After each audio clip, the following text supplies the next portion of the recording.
mbukele ekhaya egameni lika Jesu Kristu waseNazaretha. Sekuseni kuyindlokotho lenkulu ukuthi ngene kulesikhathi sibe kanye kanye abe ngibukela kuphi usekhaya usebhasini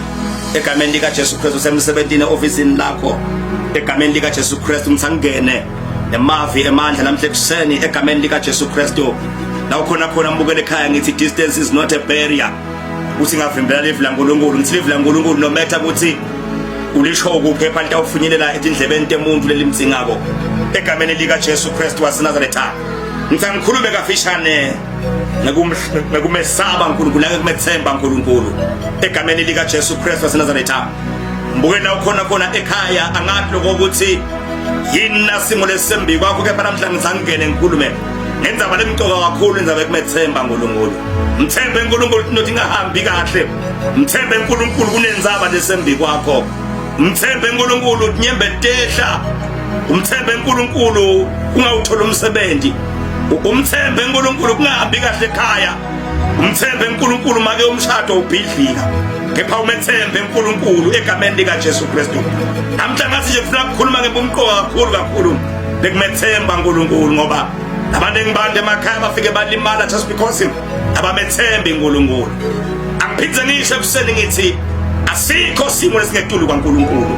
asikho simo mbukele ekhaya lesimehlulako uNkulunkulu ayikho indzaba mbukele ekhaya laneke ayidudule uNkulunkulu ngithi methembe uNkulunkulu awukhona khona ekhaya kulokugula kwakho lokuphethe mhlambe usesibhedlela sokugule iminyaka umphethe Nkosi yami sowuleleke usoze hovokile awusona uphile egameni leNkosi kepha namhla ngithi asomethembe uNkulunkulu ukuthi angasishitha simo sakho ngicela sibuke emavi eBhayibheli encwadini yaJoshua chapter number 1 verse number 5 mbukela mekhana ukhona incwadi yaJoshua chapter number 1 verse number 5 ufundzeka kanje kude namunye loyawukhona kumelana nawe donke tinsuku tekuphila kwakho ngiyakuba nawe njengoba nganginaye naMose ngingeke ngikushiye futhi ngeke ngikulahle gcina ube nesibinzi ngoba utawuhola lesive ukuthi siyakudla lelive lenganethembisa boyihlo mkhulu ngesifungo ukuthi ntabapha lona libe lifa labo mbukani ekhaya egameni lika Jesu khona ngithi namuhla angene ngikhulume iBhayibheli lisitshela indzaba iBhayibheli lisitshela indzaba ukuthi Mose wakhipha eGibhithe wahamba nabo through the wilderness egameni leNkosi tenteka tonke timo egameni leNkosi kwaphela amanzi kwaphela kudla kwavela inhlupheko bahlaselwa ngetifo letinye egameni leNkosi kepha iBhayibheli lithi uNkulunkulu beka nabo egameni lika Jesu Kristu waseNazaretha kufika isikhathi la khona sebasebandlela olubovu ke manje simakathe uthi Mose inceku yami seyikhulile manje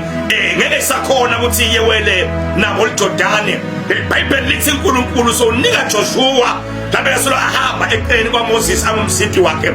uthi Joshua ngiyaphuma nalokuthi bahole manje egameni lika Jesu Kristu angathi ukuthi yini lokwafika emadlebeni aJoshua uma uNkulunkulu amnika lo msebenzi omkhulu kangaka ngoba tonke lento tenteka emedleni aJoshua uyatibona kuphela kudla ehlane uNkulunkulu uyaprovide imana egameni lika Jesu Kristu kuphela amanzi ehlane ngathi uNkulunkulu uyavela angumthombo kwemanti okuphila egameni leNkosi Joshua ukhona abantu bayamhlubuka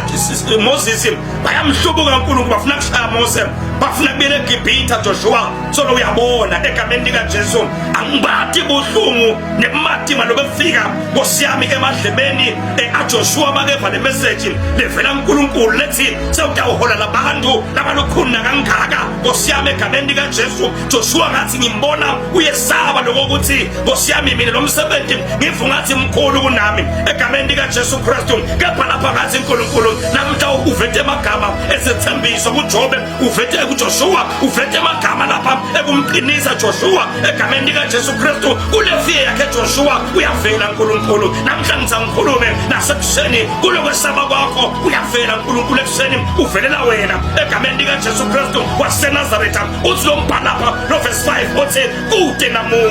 kude namunye uyawukhona kumelana nawe asangisho mbukele ekhaya lapho la ukhona khona angikwazi ukusipha isimo angikwazi esabani angikwazi ukuthi yini le ngithumela sakho angathi 99 ngathi ngabe mawuyibheka ufungathi awuyajika ubuyele emuva egameni lika Jesu Kristu waseNazaretha anje magama ngithi awusube usesaba lapho uNkulunkulu semagama ngemprofeti wakhe na uthi uNkulunkulu kude namunye umuntu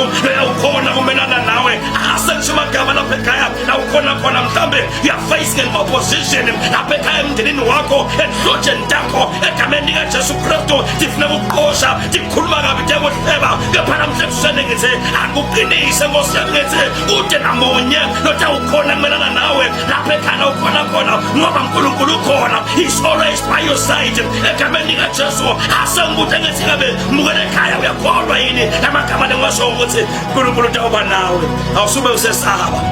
egameni lika Jesu Kristu uthi uNkulunkulu lapha ngitawuba nawe yeJoshua ngabe usesaba ngitawuba nawe donke dinisuku tekuphila kwakho ngabe nginawe egameni lika Jesu Kristu noma ngabe wendlula emlilweni ngicela mhla wathi ukuthi uNkulunkulu nawe noma ngabe lamhla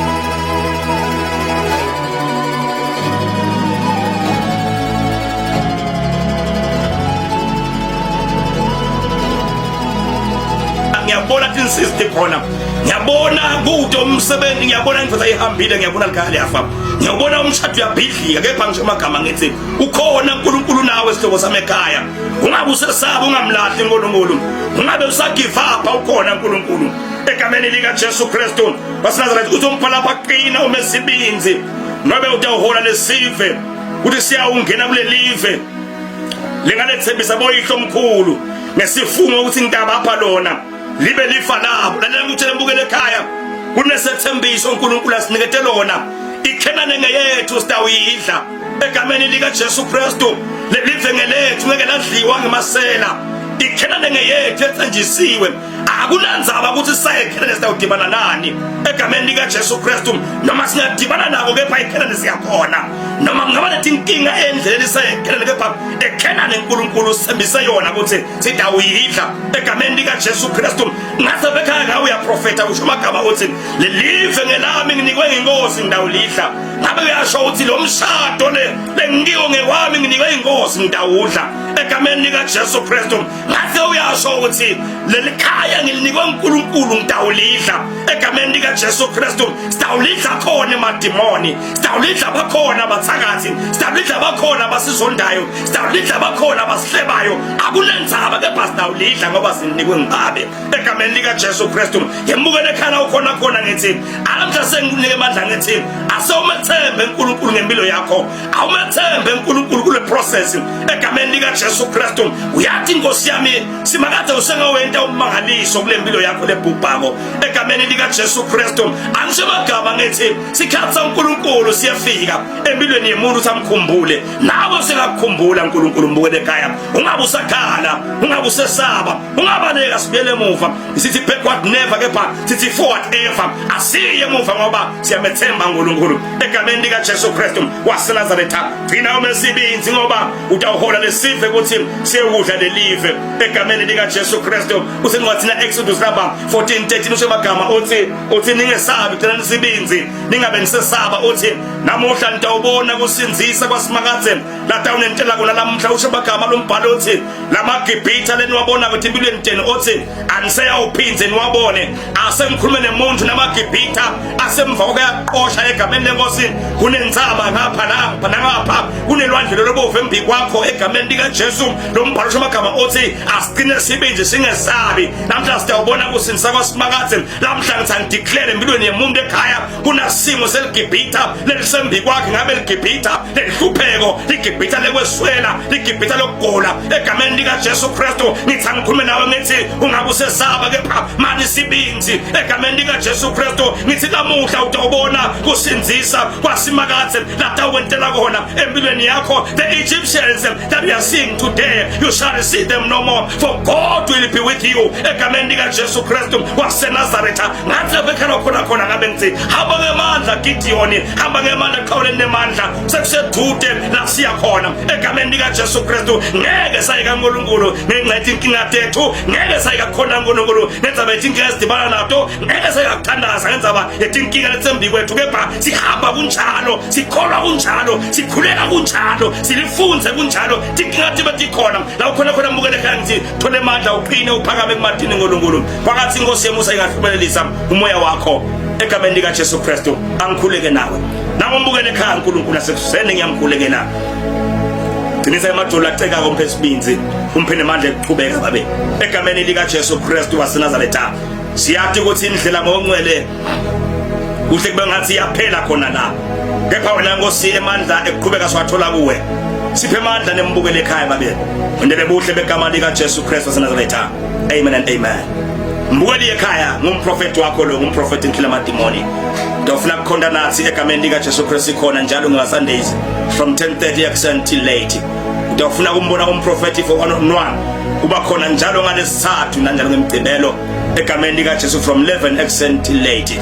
Utafuna kumshayela umprofeti wakho uyamthola ku-MTN wakhe lothi 7635 7474, kanti uyamthola futhi ku-Elsa's mobile wakhe lothi 79490 106. In Jesus' name, amen.